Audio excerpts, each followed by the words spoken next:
ദേ ഒരൊറ്റ ജീവിതമുള്ളൂ. ഈ ജീവിതത്തിൽ നിങ്ങളുടെ അവസാനം വരെ നിങ്ങളുടെ കൂടെയുള്ള ഓരോ ഒരു സാധനം നിങ്ങളുടെ ശരീരമായിരിക്കും. ഇതില്ലേ നിങ്ങളില്ല, നമ്മളില്ല, ആരുമില്ല. നിങ്ങൾക്ക് ലൈഫ് എക്സ്പ്ലോർ ചെയ്യാം, എന്തും ചെയ്യാം. എക്സ്പ്ലോർ ചെയ്യണമെങ്കിൽ നമ്മുടെ ശരീരം നമ്മുടെ കൂടെ വേണം. നമുക്ക് അസുഖം വന്ന് ബെഡിൽ കിടന്നു കഴിഞ്ഞാൽ, അല്ല ആശുപത്രി പോയി കിടന്നു കഴിഞ്ഞാൽ ഈ കാര്യങ്ങളൊന്നും നമ്മുടെ ലോകത്ത് എക്സ്പ്ലോർ ചെയ്യാൻ പറ്റത്തില്ലല്ലോ.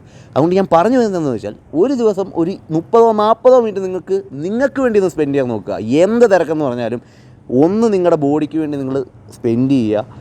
ഞാൻ എടുത്തു പറയുന്ന കാര്യം, ദൈവം തമ്പുരാൻ ഒരുപാട് കാര്യങ്ങൾ നമ്മുടെ ബോഡിയിൽ ഒളിപ്പിച്ച് വെച്ചിട്ടുണ്ട്. ഈ സാധനങ്ങളൊക്കെ നമ്മൾ തന്നെ ബിൽഡ് ചെയ്ത് കഴിഞ്ഞാൽ അത് ഏറ്റവും വലിയൊരു സൗന്ദര്യമുള്ള സംഭവമായി മാറും. എടുത്തു പറയുന്ന കാര്യം, ലൈഫിൽ ഒരിക്കലും നിങ്ങൾ റിഗ്രറ്റ് ചെയ്യേണ്ടി വരത്തില്ല. നിങ്ങളെ ഒന്ന് ഫോക്കസ് ചെയ്യുക. പറ്റുമെങ്കിൽ നിങ്ങൾക്ക് ജിമ്മിൽ പോകാൻ പറ്റുമെങ്കിൽ ജിമ്മിൽ പോവുക. ജിമ്മിൽ പോകുന്ന ചില ആൾക്കാർ ഞങ്ങൾക്ക് വെയിറ്റ് എടുക്കാൻ പറ്റത്തില്ല. അതിൽ ആക്ച്വലി നിങ്ങൾ മനസ്സിലാക്കേണ്ട കാര്യം, gym is not a place for lifting weight and all blah blah blah. അവിടെ ഉണ്ടാകുന്ന സംഭവം എന്ന് വെച്ചാൽ, അവിടെ നിങ്ങളെ തന്നെ നിങ്ങൾക്ക് മനസ്സിലാക്കി തരുന്ന ഒരു അറ്റ്മോസ്ഫിയറാണ് ജിമ്മ്. നിങ്ങളൊന്ന് എൻ്റർ ചെയ്ത് നോക്കുക. നിങ്ങൾ വർക്കൗട്ട് ചെയ്യുക.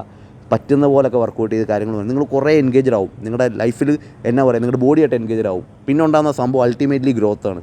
അവിടെ ഗ്രോത്ത് ആഗ്രഹിച്ച് വരുന്ന ഒരുപാട് ഗ്രൂപ്പ് ഓഫ് കമ്മ്യൂണിറ്റി പീപ്പിൾസായിട്ട് നിങ്ങൾക്ക് എൻഗേജഡ് ആവാൻ പറ്റും. ഞാൻ എടുത്ത് പറയുന്ന കാര്യം, നിങ്ങളെ ശ്രദ്ധിക്കുക, ഫോക്കസ് ചെയ്യുക, മുന്നോട്ട് പോകുക. അല്ലെ പണി കിട്ടും മക്കളെ, പണി കിട്ടും.